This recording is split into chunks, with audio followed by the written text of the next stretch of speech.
Bom, o grande acontecimento da semana é justamente o fato de que o impeachment da presidenta Dilma Rousseff completou um ano, né, essa semana.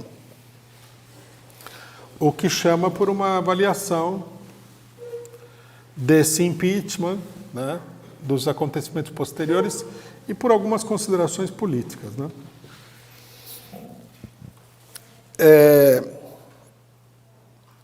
Aproximadamente 3 anos antes do acontecimento do impeachment,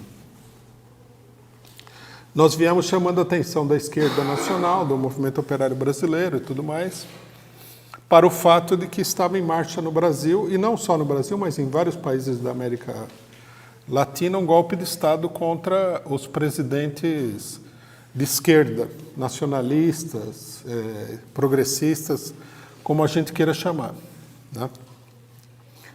Da Venezuela, do Equador, da Argentina, Brasil, Bolívia, etc. Isso daí, para nós, pelo menos, pela nossa análise, era uma coisa absolutamente óbvia na época, que havia toda essa operação internacional, essa conspiração internacional contra diversos países, contra o povo desses países, né, que elegeram esses presidentes. E ficava claro também que isso se dava porque os golpistas não tinham apoio popular suficiente para efetivamente derrotar esses governos nacionalistas pela via democrática, né? Depois ficou provado que esse era o fundo da questão, né? Foi denunciado que houve reuniões para articular esses golpes, né? O pessoal chama de reuniões na cidade de Atlanta, nos Estados Unidos, onde um dos principais articuladores falaram que, já que nós não conseguimos ganhar a eleição desses comunistas, vamos tirar ele do governo de outra maneira. Quer dizer, uma coisa que a gente precisa entender aqui é o seguinte: muitas pessoas que acompanharam a análise do PCO acharam um pouco surpreendente que a gente tenha denunciado o golpe com bastante antecedência, né? Logicamente que isso aí fica muito bem para o partido, né, como um partido lúcido, etc. e tal, mas, na realidade, o que a gente deve destacar aqui é a falta de clareza dos outros, né? A falta absoluta de clareza dos outros. Não é tanto, né, sem falsa modéstia, não é tanto que o PCO seja muito clarividente, como que os outros têm muito pouca clareza do que estão fazendo, do que estão pensando e de como estão analisando a situação. Esse é um primeiro dado, né? Nesse sentido, queria chamar a atenção de vocês para o seguinte, que normalmente os golpes, sejam eles golpes militares, sejam eles golpes de outra forma, eles são dados sem que o governo e as forças de esquerda do movimento operário esbocem uma reação séria contra o golpe. Vocês vejam o golpe de 1964 no Brasil, vocês veem que muita gente fala contra os militares, contra o golpe, etc. e tal, mas uma coisa que nós não vamos ver em nenhum momento anterior ao golpe, até o dia 31 de março de 1964, é a palavra de ordem de abaixo o golpe. Isso aí nós não vamos encontrar em lugar nenhum. Vocês podem pegar, tem muita fotografia das manifestações da época, vocês vão ver que tem muita reivindicação, muitas palavras de ordem, mas não tem a palavra de ordem abaixo os golpes, organizar a resistência contra o golpe e tal, nada disso. Nunca tem. O golpe, até para ser bem sucedido, ele precisa confundir a população. E essa confusão depende muito da clareza e da qualidade política das direções do movimento popular, do movimento operário, do movimento de massas. E como as direções são confusas, né, em geral, o golpe aparece como uma surpresa, embora ele não seja uma surpresa. Em 64, se a gente analisa o desenvolvimento do golpe, dá para perceber toda a preparação, a participação dos norte-americanos, a campanha de propaganda, a compra de deputados, a compra de personalidades, etc. e tal. Como aconteceu no Chile também, como aconteceu no golpe da Argentina, em todos os lugares. Um golpe, ele nunca é feito em 24 horas. Ele, em geral, precisa de uma longa preparação, porque se você dá um golpe que não conta com uma relativa base de apoio social, que não mobiliza determinados setores, o golpe vai acabar sendo derrotado. Ele vai ficar muito fraco e vai desmoronar no meio do caminho. Então, é preciso uma preparação ideológica, política, criar um clima, aliciar setores ainda que sejam minoritários da população. E essa preparação não pode ser feita de uma maneira invisível, né? No Brasil, nós vimos o golpe porque a preparação estava aí. A gente viu o agrupamento de setores de direita, o estabelecimento de várias organizações, como a direita, como toda a imprensa começou a se centralizar numa luta contra o governo do PT, como a imprensa começou a dar destaque para os articulistas aí de direita para fazer a campanha contra o PT, como a questão da corrupção foi se transformando num eixo de ataque contra o governo do PT, o que era uma coisa grotesca na época, né? Mas muita gente não se deu conta disso, porque é grotesco você ver esse pessoal, que agora está 1 ano no governo e que é uma loucura total em termos de corrupção, acusando um partido de esquerda de corrupção. É uma coisa muito louca. Mas com a campanha da direita, muita gente perdeu a cabeça e começou a achar mesmo que... Eu vi gente de esquerda falar que a corrupção no governo do PT era maior que já tinha existido, né?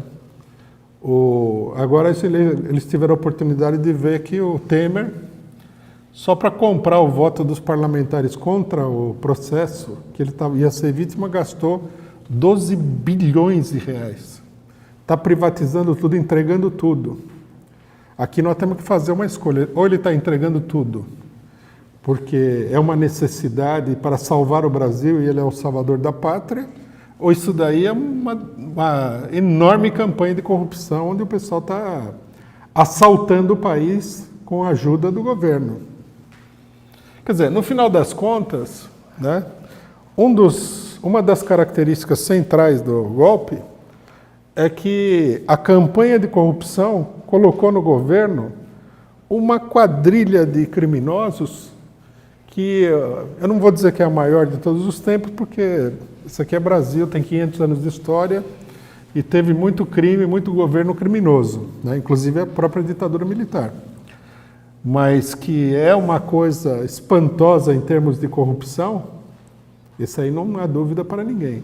A gente vê que depois da derrubada da Dilma, toda a liderança da direita apareceu aí no meio da briga como sendo corrupta. Agora nós temos aí casos inacreditáveis como do Paraná, né, onde o Beto Richa, que quer esfolar a população do Paraná, descobriu-se que ele estava tirando dinheiro da construção das escolas.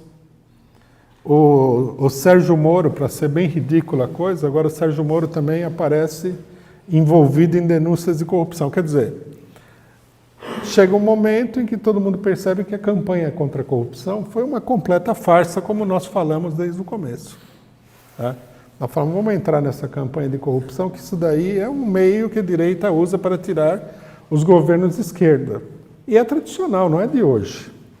A gente mostrou que o fascismo italiano, Hitler na Itália, todos os golpes militares, o golpe militar de 64, tudo foi dado em nome da luta contra a corrupção. A hora que o pessoal pegava o governo, a corrupção ia a alturas inacreditáveis. Então, nesse sentido, nós temos aí uma farsa total e uma situação que mostra a falta de compreensão da maior parte da esquerda nacional do que está acontecendo.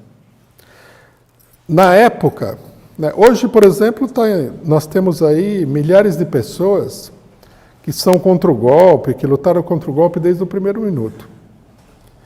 Na época em que começou-se a luta contra o golpe, o que a gente lembra é que a gente falava em luta contra o golpe e chovia lama em cima da gente por falar que ia ter um golpe, que era uma loucura, era louco. Quem falava que ia ter golpe era louco. que estava delirando, que era teoria da conspiração, que não sei o quê, que estavam vendo fantasmas, etc. e tal. Nós, evidentemente, nós não levamos a sério isso daí, porque a realidade é bem mais importante do que as considerações das outras pessoas. Uma parte da esquerda falava o seguinte, que não é que haja um golpe. A Dilma está sendo derrubada por uma revolução popular. Para lembrar, né? Anotar essa declaração ridícula na caderneta. Está sendo derrubada por uma revolução popular. Né? Há uma crise, o PT já não consegue conter as massas, então eles iam colocar um governo para conter as massas. Veja só. Né? Teve essa teoria. Isso tudo, infelizmente, não dá para a gente fazer aqui um balanço minucioso, porque a gente deveria, eu acho que é até material para o nosso jornal, fazer um balanço minucioso das grandes bobagens que foram ditas sobre a questão do golpe, que foi dita muita bobagem.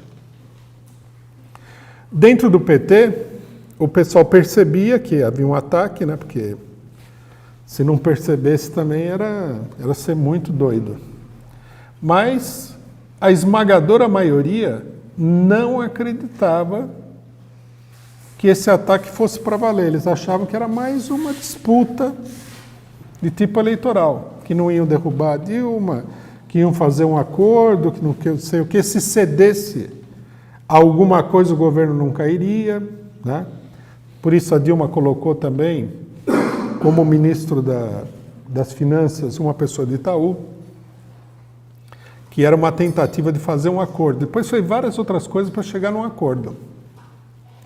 O que os dirigentes do PT não entenderam, porque eles evidentemente são, nesse sentido, politicamente imaturos, até as raposas mais velhacas do PT, é que quando alguém vai dar um golpe, uma arma do golpe é fazer a outra pessoa se desmoralizar, levando adiante a sua própria política.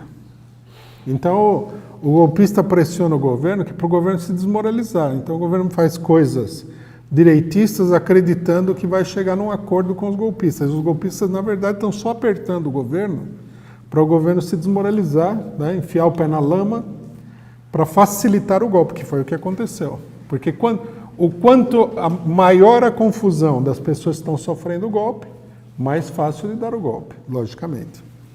Isso daí é uma coisa muito importante. Muitos não acreditaram até o último minuto que o impeachment fosse realidade. Durante um período, né, eu me lembro bem, né, a vantagem que a gente fazer uma análise toda semana é que você marca cada uma das etapas do processo. Né? Se alguém pegar o vídeo da análise política da semana, vai ver todos esses debates. Havia o debate de que não ia ser pedido impeachment. Aí ficou, vai ser pedido impeachment, não vai ser pedido impeachment e tal. E enquanto o pessoal estava nessa discussão de vai ou não vai, entraram com impeachment e assim por diante. Né?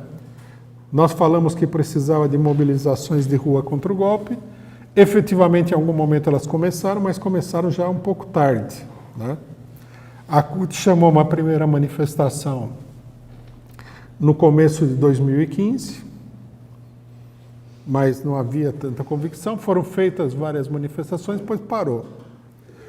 Né? Quando terminou o ano de 2015, muita gente achava que o golpe tinha acabado. Né? A gente explicou naquele momento que os golpistas tinham tentado dar o golpe em outubro de 2015, não tinham conseguido articular tudo, que eles iriam pegar o recesso, né? Novembro, dezembro, janeiro, fevereiro, até o carnaval, reorganizar o golpe e aí dar o golpe, que foi o que aconteceu. O pessoal achou que tinha acabado. De um ponto de vista geral, as forças do PT se comportaram assim com aquele otimismo cego.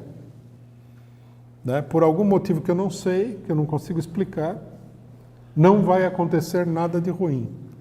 Né? É como uma pessoa que estivesse caminhando com os olhos vendados para um precipício, alguém falasse, olha o precipício, não falou, não, está tudo tranquilo e tal.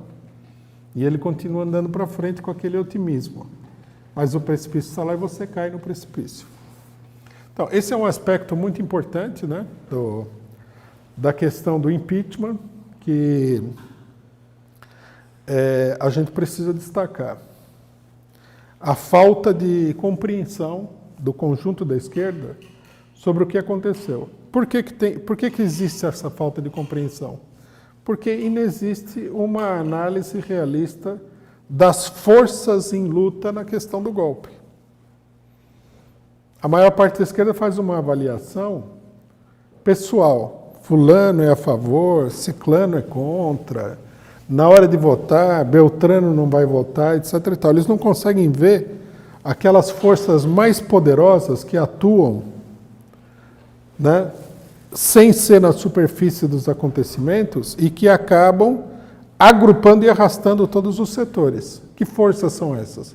As classes sociais e as suas organizações fundamentais.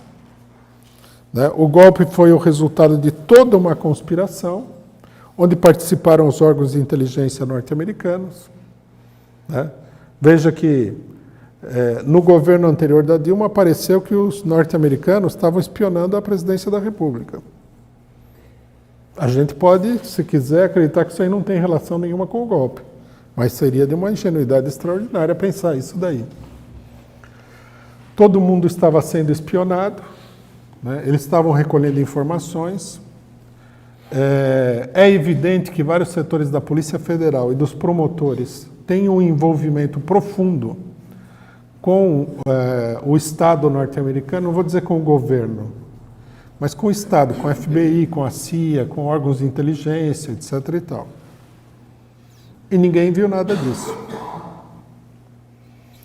Então, é um alerta para a metodologia que a gente deve usar na análise dos problemas políticos. E também na maneira de reagir. Por exemplo, o governo do PT revelou-se no final, era uma coberturazinha de marrom glacê, enquanto que embaixo se só tinha direita. Polícia Federal totalmente dominada. Judiciário totalmente dominado. O Congresso, durante a eleição, foi feita toda uma operação para conseguir uma maioria golpista dentro do Congresso. Nós falamos isso daí. Nós falamos que a eleição do Cunha era uma das engrenagens que estava sendo colocado no mecanismo do golpe. Falamos isso daí logo no comecinho de 2015, se não me engano. Também ninguém se preocupou com essa questão. Então, a esquerda foi vítima das suas ilusões no regime político. Né? Uma frase comum na época da luta contra o golpe era o seguinte: como golpe, o Brasil tem uma democracia consolidada. Vai ter golpe aqui. Né? Primeiro que isso aí revela um desconhecimento da política em geral, porque se democracia consolidada fosse antídoto para golpe, não teria golpe nos países desenvolvidos. E são países que têm uma história de golpes em cima de golpes, em cima de golpes, em todos os lugares. A ideia em si é boba, mas a ideia de que o Brasil tivesse essa tal democracia consolidada é mais boba ainda, porque no Brasil não tem nem democracia, muito menos consolidada. Os golpistas não precisam alterar os mecanismos de funcionamento, eles só precisavam alterar, né, a orientação política das instituições para dar o golpe. Foi suficiente isso daí. Eles tomaram uma decisão e rapidamente colocaram todas as instituições a favor do golpe.